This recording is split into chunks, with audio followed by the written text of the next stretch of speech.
Assalamualaikum warahmatullahi wabarakatuh. Selamat pagi, selamat sore, selamat malam. Kapan saja teman-teman mengakses video ini.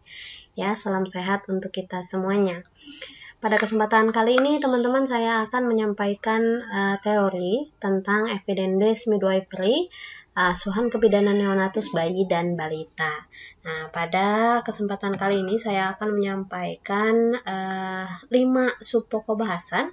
Yang pertama ada Baby Friendly Initiative atau BFI, ya, atau yang lebih kita kenal dengan istilah asuhan sayang bayi. Yang kedua ada inisiasi menyusu dini atau IMD. Yang ketiga adalah termoregulasi pada bayi baru lahir, ya, pengaturan suhu tubuh. Kemudian yang keempat adalah pemotongan tali pusat, dan yang terakhir tentang perawatan tali pusat. Baik, langsung saja kita ke bahasan yang pertama, yakni Baby Friendly Initiative atau asuhan sayang bayi. Nah, asuhan sayang bayi ini menawarkan pendekatan evidence-based practice untuk mendukung pemberian ASI pada bayi dan membantu orang tua untuk membangun bonding atau hubungan yang baik dengan bayinya. Jadi asuhan ini terfokus pada bagaimana supaya ibu berhasil memberikan ASI pada bayinya dan juga berhasil untuk membangun ikatan yang kuat dengan bayinya, gitu ya. Untuk mendukung keberhasilan pemberian ASI pada bayi ini ada 10 langkah asuhan sayang bayi yang perlu dilakukan, gitu ya, di fasilitas pelayanan kesehatan khususnya.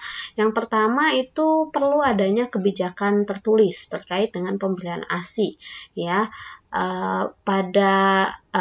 Di Indonesia ini, gitu ya, kebijakan tentang pemberian ASI eksklusif ini diatur dalam Undang-Undang Kesehatan Nomor 36 Tahun 2009, bahwa di sana dikatakan bahwa setiap orang, ya, pemerintah daerah dan masyarakat ini harus mendukung pemberian ASI eksklusif dari ibu kepada bayinya, gitu ya. Dan di sana juga dijelaskan bahwa siapa saja yang berusaha menghalangi pemberian ASI eksklusif, gitu ya, itu dapat dikenakan sanksi pidana sekurang-kurangnya 1 tahun dan juga denda minimal 100 juta rupiah.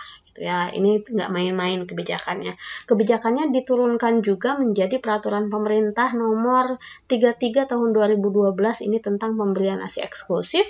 Kemudian dijabarkan lagi di peraturan Menteri Kesehatan nomor 15 tahun 2013 ini tentang bagaimana cara memfasilitasi atau menyediakan fasilitas bagi ibu yang menyusui di sarana umum dan juga di tempat bekerja. Dan kebijakan ini juga dapat diturunkan kembali baik di peraturan pemerintah daerah maupun peraturan yang diterapkan di tempat bekerja, khususnya yang pegawainya sedang menyusui, seperti itu. Nah, langkah berikutnya adalah tenaga kesehatan yang terampil dalam hal memberikan asuhan pada bayi, gitu ya, memberikan asuhan pada ibu, dan khususnya juga memberikan edukasi atau konseling, gitu ya, sehingga informasi-informasi terkait dengan pemberian ASI, gitu ya, pada bayi ini dapat tersampaikan dengan baik. Nah, langkah berikutnya ada inisiasi menyusu dini. Ini juga akan kita bahas dalam subpokok bahasan tersendiri, ya. Kemudian yang berikutnya ada KIE atau edukasi tentang teknik menyusui. Nanti ibunya ini akan dibimbing untuk melakukan posisi dan juga pelekatan menyusui yang baik, gitu ya, sehingga dapat menunjang keberhasilan pemberian ASI. Nah, kemudian tenaga kesehatan ini perlu menanamkan, gitu, kepercayaan pada ibu bahwa ASI yang dia produksi ini cukup untuk bayinya. Jadi cukup diberikan ASI saja, gitu, tanpa perlu tambahan yang lain. Mau seberapapun ASI itu adalah cukup dapat memenuhi kebutuhan bayi, kecuali jika ada tanda-tanda ASI kurang. Contohnya, misal buang air kecilnya itu kurang dari 6 kali sehari misalkan, atau bayinya terlihat masih lapar setelah disusui, atau bayinya ini menunjukkan tanda-tanda dehidrasi, itu bisa jadi memang ASINya yang kurang seperti itu. Tapi kalau memang tidak ada tanda-tanda seperti itu, tanamkan kepercayaan pada ibu bahwa seberapapun ASI yang dia produksi itu cukup memenuhi kebutuhan bayinya. Jadi cukup berikan ASI saja tanpa perlu tambahan yang lain, baik ASI donor maupun susu formula. Nah, selanjutnya langkah berikutnya adalah rawat gabung. Rawat gabung ini artinya adalah menggabungkan atau membuat ibu dan bayi dirawat dalam satu ruangan gitu, dalam satu tempat tidur yang sama, sehingga ibu akan lebih mudah untuk memberikan ASI pada bayinya kapanpun bayi menginginkannya. Nah, ini kaitannya dengan pemberian ASI on demand gitu ya. Jadi ASI on demand ini adalah bayi itu disusui kapanpun ia mau, tidak dijadwalkan, sekalipun ada ketentuan bahwa bayi ini sebaiknya disusui setiap 2-3 jam sekali. Tapi kapanpun bayi mau gitu ya berikan ASI kapan saja dia membutuhkan, sehingga ini juga dapat memberikan sinyal pada otak ibu untuk memproduksi ASI kapanpun bayi menginginkannya. Nah, yang berikutnya langkah ke-9 ini adalah no nipple dummies ya. No nipple dummies ini artinya tidak ada penggunaan puting selain puting ibu gitu ya. Maksud puting selain puting ibu ini seperti misalnya penggunaan DOT ya, botol susu, ataupun penggunaan empeng gitu ya, karena ini dapat menyebabkan bayi mengalami bingung puting. Ketika bayi mengalami bingung puting, akhirnya bayi menolak untuk menyusu lagi gitu ya pada ibunya. Ketika bayi menolak untuk menyusu gitu ya, ini juga dapat menimbulkan kerugian yang cukup besar, di mana isapan bayi ini adalah rangsangan paling utama untuk meningkatkan produksi ASI. Ketika bayinya bingung puting dan dia nggak mau netek lagi, sekalipun ada pompa ASI sekarang gitu ya, rangsangan untuk produksi ASINya itu akan sangat berkurang gitu jika bayinya tidak menetek secara langsung gitu. Jadi disarankan untuk menghindari penggunaan nipple dummies gitu ya, untuk menghindari terjadinya bingung puting. Nah, yang terakhir ya, langkah terakhir untuk menunjang keberhasilan pemberian ASI adalah adanya kelompok Buteki. Ini juga dirasakan sangat bermanfaat gitu ya, di mana Buteki ini mulai dari periode nifas, kemudian lepas nifas masuk ke menyusui, ini banyak tantangan yang seorang ibu hadapi begitu. Kadang ia merasa serba salah gitu ya, serba nggak mampu, tapi ketika dia bisa sharing dengan sesama Buteki gitu ya, ibu yang menyusui, oh ternyata saya nggak sendiri gitu, kemudian bisa saling sharing bagaimana cara supaya berhasil memberikan ASI pada bayinya. Ini sangat membantu sekali ibu-ibu untuk berhasil melewati masa-masa sulitnya begitu. Jadi kelompok Buteki ini memang menjadi pendukung keberhasilan pemberian ASI pada bayi. Nah, selanjutnya kita akan bahas inisiasi menyusu dini atau IMD. Nah, IMD ini adalah memberikan ASI segera setelah bayi dilahirkan. Nah, biasanya dalam waktu 30 menit sampai 1 jam. Adapun cara melakukan IMD ada antaranya, yang pertama kita keringkan bayi dulu ya, segera setelah bayi lahir gitu ya. Setelah dilakukan penilaian sepintas, kita keringkan bayi ya, kecuali bagian punggung tangannya. Kenapa? Karena punggung tangan ini ketika ketuban ini baunya sama seperti bau puting ternyata gitu ya. Jadi ketika punggung tangannya tidak dilap, ini akan memberikan guidance, arahan gitu ya, petunjuk bagi bayi untuk mencari puting ibu gitu, dengan mengandalkan indera penciumannya gitu. Ketika dia crawling, merangkak gitu ya di dada ibu, dia akan cari bau yang sama, sehingga dia akan menemukan puting ibu yang baunya sama seperti cairan ketuban pada punggung tangan bayi gitu. Ya, lanjut. Balik lagi dikeringkan bayi ya. Yang harus segera dikeringkan itu bagian kepala untuk menghindari kehilangan panas berlebihan gitu ya karena cairan. Tapi yang tidak boleh dikeringkan terlebih dahulu itu adalah bagian punggung tangan bayi. Nah, itu untuk langkah pertama. Nah, kita lanjut ke langkah kedua, ada yang namanya DCC atau delay cord clamping ya. Delay cord clamping ini adalah penundaan pemotongan tali pusat. Biasanya ditunda 1 hingga 2 menit, 2 sampai 3 menit, ya, atau ditunggu sampai tali pusatnya berhenti berdenyut. Nah, penundaan pemotongan tali pusat ini tujuannya adalah untuk mengoptimalkan pemindahan hemoglobin atau darah dari plasenta ke badan bayi. Gitu. Nah, selanjutnya tutup kepala bayi ini juga kaitannya dengan mencegah kehilangan panas ya. Nah, langkah berikutnya skin to skin kontak di mana dada bayi ketemu dengan dada ibu langsung gitu. Ini tujuannya adalah supaya bayi lebih merasa tenang karena dia akan merasakan denyut jantung ibu gitu ya. Kemudian dia akan merasakan irama nafas ibu, kemudian dia juga akan merasakan kehangatan seperti kehangatan dalam rahim ibu. Karena suhu tubuh di dada ibu itu sama dengan suhu tubuh dalam rahim ternyata gitu ya. Nah, sehingga ketika dilakukan skin to skin kontak dengan tadi ya ada irama nafas ibu, ada irama jantung ibu dan juga kehangatan yang serupa dengan kehangatan dalam rahim ibu, maka bayi akan merasa lebih tenang ketika dilakukan skin to skin kontak pada saat IMD. Nah, langkah berikutnya bayi akan melakukan aktivitas seek and crawling gitu ya. Seek itu bayi akan mencari bau yang sama dengan bau di punggung tangannya. Kemudian bayi juga akan crawling, merangkak gitu ya. Merangkak untuk meraih puting ibu. Nah, kaki bayi yang merangkak ini dia akan seperti merangsang kontraksi pada uterus ibu. Nah, ini akan menyebabkan uterus ibu berkontraksi untuk mencegah terjadinya perdarahan. Ini adalah salah satu keuntungan yang juga didapat dari dilakukannya inisiasi menyusu dini. Nah, langkah terakhir adalah IMD berhasil ketika bayi menemukan puting dan dapat menyusu pada ibu. Nah, berikut adalah manfaat dilakukannya IMD. Yang pertama, kontak kulit dengan kulit, tadi skin to skin kontak ya, sudah disebutkan dapat membuat ibu dan bayi menjadi lebih tenang. Kalau bayi tadi lebih tenangnya sudah saya jelaskan kenapa. Kalau ibu kenapa kok bisa lebih tenang? Karena setelah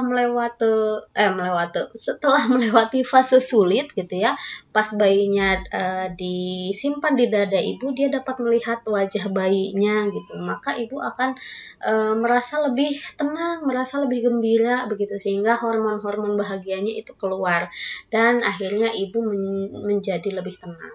Seperti itu. Nah, saat IMD, bayi akan menelan bakteri baik dari kulit ibu ya, karena dia akan mencari ya jilat sana jilat sini biasanya. Sehingga bakteri baik dari kulit ibu itu dapat masuk ke dalam tubuh bayi gitu ya, akan membentuk koloni di kulit bayi dan juga di usus bayi sebagai bentuk perlindungan diri gitu. Jadi bakteri baiknya bermanfaat juga untuk si bayi. Nah, kontak kulit dengan kulit akan meningkatkan ikatan kasih sayang ibu dan bayi. Iya, jadi kontak kulit ke kulit ini, nah seperti ini posisinya ya, ketika mata bayi ketemu mata ibu ya, nah itu akan meningkatkan kontak batin ya, ikatan kasih sayang ibu dan bayi.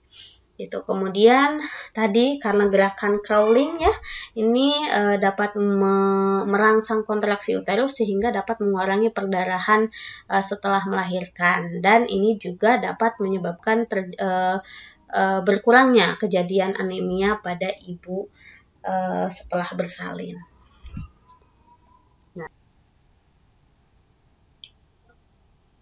Nah, ini adalah bagaimana cara melakukan IMD ya. Nah, ini yang dinamakan dengan skin to skin kontak. Ini juga bagaimana cara memposisikan bayi pada saat IMD ya. Nah, kepalanya ini sejajar dengan puting ibu, kemudian kaki dan tangannya diposisikan seperti ini.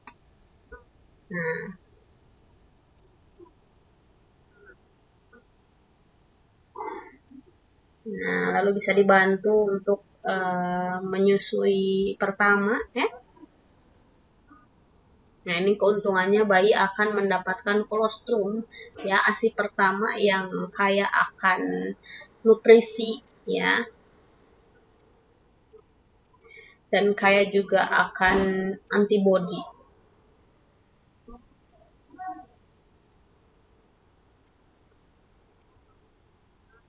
Nah, ketika IMD berhasil, maka peluang untuk pemberian ASI eksklusif juga akan semakin tinggi gitu. Jadi kenapa IMD ini penting untuk dilakukan?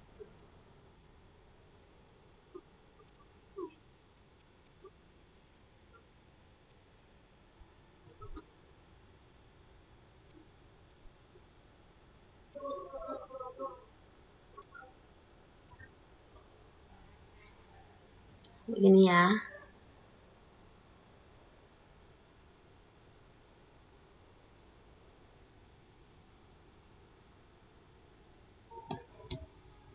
Oke, kita lanjutkan ke subpokok bahasan berikutnya, yakni termoregulasi atau pengaturan suhu ya.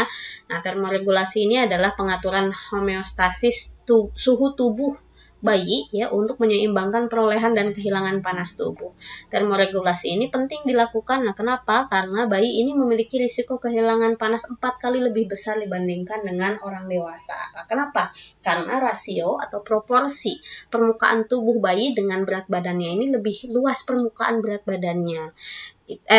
Lebih luas permukaan tubuhnya dibanding dengan berat badannya. Selain itu juga lapisan lemak pada bayi ini masih lebih sedikit ya, sehingga bayi berisiko kehilangan panas lebih besar. Kemudian penurunan suhu tubuh ini ya bisa terjadi 3 hingga 4 derajat Celcius pada 30 menit pertama setelah bayi lahir. Gitu. Kenapa? Karena perbedaan suhu tubuh di rahim dengan di suhu ruangan.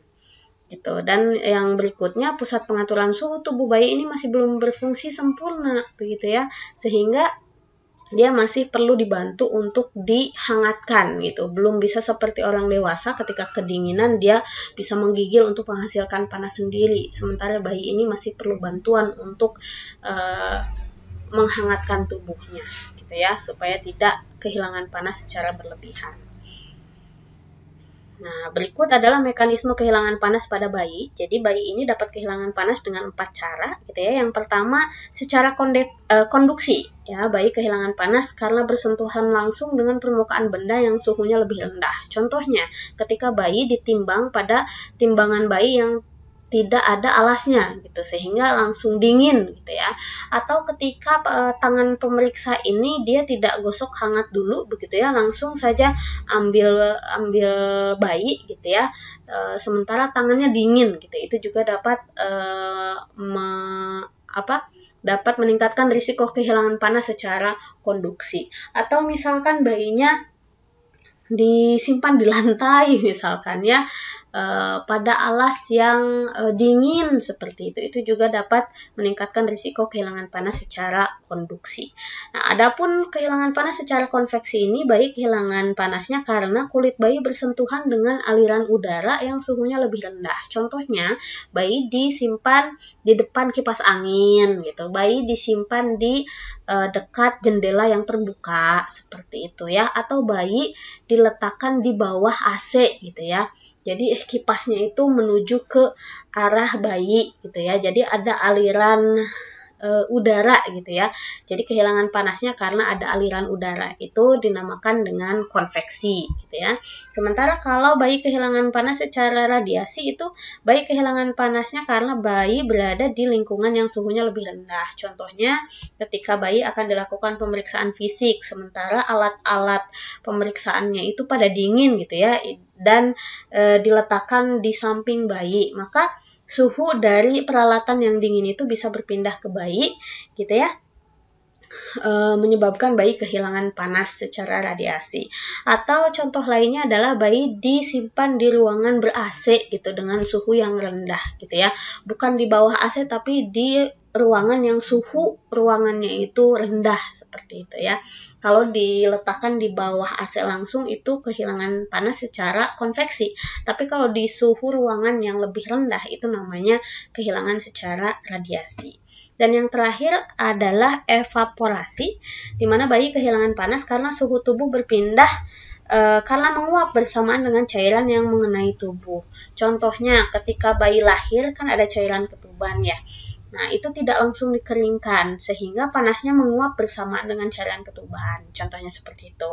Atau contoh lainnya adalah ketika kita terlambat atau telat mengganti popok yang basah begitu ya, lama-lama kering gitu, tahu-tahu pipisnya itu menguap bersamaan dengan panas tubuh bayi. Jadi berisiko untuk mengalami kehilangan panas secara evaporasi.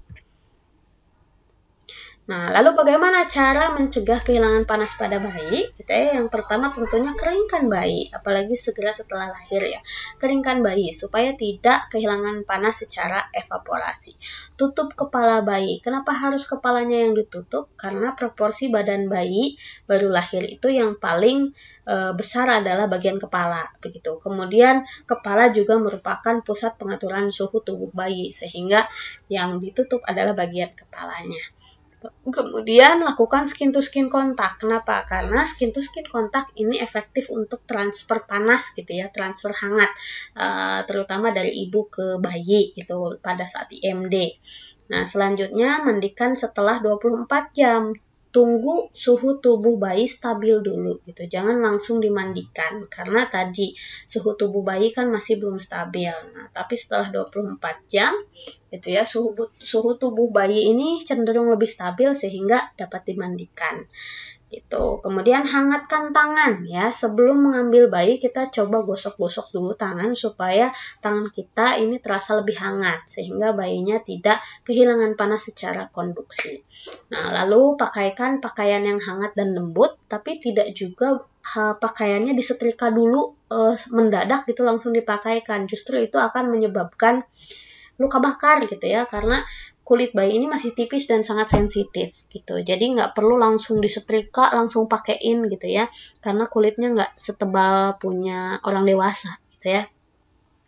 Jadi pakaian hangat yang biasa saja begitu. Dan juga harus lembut. Lalu ruangan hangat ya, suhu ruangan yang normal ya, 25 derajat ke atas gitu. Kemudian ganti pakaian basah dengan segera. Nah, tapi yang perlu di garis bawahi di sini ya, biasanya kan bayi kita ini lebih mengantisipasi suhu yang dingin untuk bayi. Padahal sebenarnya bayi ini lebih sensitif terhadap suhu yang panas juga. Nah, hipotermia artinya suhu tubuhnya kurang dari 36,5 derajat Celcius ya. Jadi ketika bayi kedinginan dan suhu tubuhnya kurang dari suhu tubuh normal, yaitu namanya hipotermia. Hipotermia memang berbahaya, tapi hipertermia ketika suhu tubuhnya lebih dari 37,5 derajat Celcius ya, bayinya kepanasan, ini juga tidak kalah berbahayanya bagi bayi gitu ya. Nah, untuk gejala-gejalanya gitu ya, kulit ini dapat teraba dingin atau panas ya. Kalau teraba dingin warnanya ini sianosis, biasanya kebiruan kalau dingin, tapi kalau panas warnanya biasanya kemerahan gitu ya. Ini gejala kalau yang berkaitan dengan suhu tubuh yang tidak normal. Letargi artinya malas gerak ya, dia menjadi lemas. Kemudian merintih itu nangisnya yang suaranya kecil gitu ya. Dan malas menyusu, nanti malas menyusu. Kenapa malas menyusu? Karena sudah terjadi gangguan metabolisme dan seterusnya. Nah, dampaknya apa? Bisa terjadi hipoksia, ya, gangguan kekurangan oksigen dalam darah, gitu ya. Nah, nanti bisa berkembang menjadi gangguan metabolisme dan akhirnya juga dapat menyebabkan kematian. Gitu. Hipertermia ini juga dapat menyebabkan dehidrasi ya, nanti dehidrasi, hipoksia juga, nanti gangguan metabolisme dan dapat menyebabkan kematian juga. Jadi jaga suhu tubuh bayi tetap normal di kisaran 36,5 sampai 37,5 derajat Celcius. Terlalu dingin ini bahaya, terlalu panas juga berbahaya untuk bayi. Selanjutnya, nah kita ke subpokok bahasan berikutnya yang keempat ya, yakni tentang pemotongan tali pusat. Nah, saya ingatkan kembali ya, ada beberapa peristiwa yang terjadi pada saat pemotongan tali pusat, diantaranya ketika dipotong tuh tali pusat, maka vena dan arteri umbilikalisnya menjadi kolaps gitu ya. Nah, sehingga aliran darah dari plasenta ke janin ini akan terhenti. Nah, kemudian ductus venosus aranti juga kolaps ya. Ductus venosus aranti itu ya ada di sini ya. Dari hati menuju vena cava ya. Itu juga akan kolaps sehingga darah juga akan berkurang gitu ya. Yang menuju vena cava. Akhirnya ya foramen ovale juga menutup karena darah dari dari vena cava kan berkurang ya, sementara darah dari paru-paru itu menjadi lebih banyak sehingga serambi kiri ya, tekanan di serambi kiri ke serambi kanan itu akan lebih besar sehingga foramen ovalenya menutup. Nah, dan terakhir ductus arteriosus botalinya juga kolaps. Kenapa? Karena di aorta ya, darah dari bilik kiri itu lebih banyak gitu ya yang keluar dari aorta sehingga ductus arteriosus botalinya menjadi kolaps. Nah, berikut adalah beberapa metode pemotongan tali pusat yang ada ya saat ini. Yang pertama adalah ECC atau early cord clamping. Biasanya pemotongan tali pusat segera ketika bayi lahir langsung dipotong, jepit-jepit potong gitu. Langsung dipotong. Nah, kemudian ada juga yang namanya DCC atau delay cord clamping. Tadi ditunda dulu 2 hingga 3 menit atau sampai tali pusatnya berhenti berdenyut gitu ya. Dan yang terakhir ada UCM atau umbilical cord clamping. Umbilical